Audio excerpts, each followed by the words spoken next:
ठाकरेंच्या विचाराला तिरांजली मिळत असल्यामुळे 50 आमदारांना घेऊन एकनाथ शिंदे बाहेर पडले आणि त्याच्यामुळेच भारतीय जनता पक्षाला सत्तेमध्ये येता आलं आणि पुन्हा दुसरी सत्ता त्या ठिकाणी पाहता आली।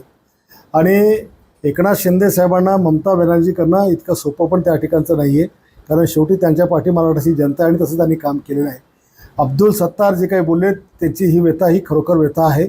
राज्यातल्या 2 कॅबिनेट मंत्र्यांना कशी मारहाण झाली त्यावर कारवाईसुद्धा काही झाली नाही हे उभ्या महाराष्ट्राने त्या ठिकाणी पाहिलं। अजितदादांच्या पत्नी सुनेत्राताई यांचा अर्थ खातंसुद्धा अजून त्यांना मित्रपक्ष आमचा देत नाही, त्याच्यामुळे त्यांच्यासोबतसुद्धा आमच्यासारखाच खेळ होतो की काय असं आम्हाला दिसून राहिलेलं आहे। आणि माझ्या मतदारसंघातसुद्धा मी काही लक्षवेधी लावल्या तर भारतीय जनता पक्षाचे ज्येष्ठ मंत्री ते माझे लक्षवेधीसुद्धा लागू देत नाहीत। आणि भूखंड ज्या लोकांनी खाल्लेत, ज्यांच्या मी लक्षवेधी लावल्या त्यांना पाठीशी घालायचं काम देखील या ठिकाणी होतं। एक माझ्या मतदारसंघातसुद्धा मला मोठ्या प्रमाणामध्ये या माझ्या मित्र पक्षाचा म्हणजे अन्याय आणि त्यांचा हस्तक्षेप मला या ठिकाणी पाहायला मिळतोय आणि हे या राज्याकरता चांगलं नाही आहे। त्यात काही दुमत असण्याचं कारण नाही, पण भाऊ मोठा लहान यामध्ये वैचारिक प्रगल्भता, विचारधारा ह्या गोष्टी पण महत्त्वाच्या असतात। मग ते जरी म्हणतील राष्ट्रवादी सर्वात लहान भाऊ आहे, लहान भावाला किंमत नसते का? मग लहान भाऊ सुद्धा घरामध्ये तितकाच महत्त्वाचा असतो जितका मोठा भाऊ महत्त्वाचा असतो। त्यामुळे अब्दुल सत्तार हे राज्याचे माजी मंत्री आहेत, पण पुत्रप्रेमापोटी ज्या पद्धतीनं अशा भाषा करतायत मला असं वाटते महायुती धर्माला न पटणारे आहेत।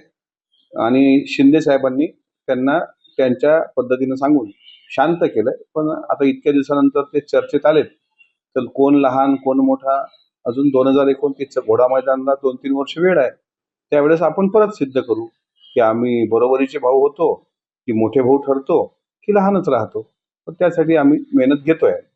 अब्दुल सत्तार साहेब आता पुत्रप्रेमापोटी त्या अशा पद्धतीनं भाष्य करायला लागले।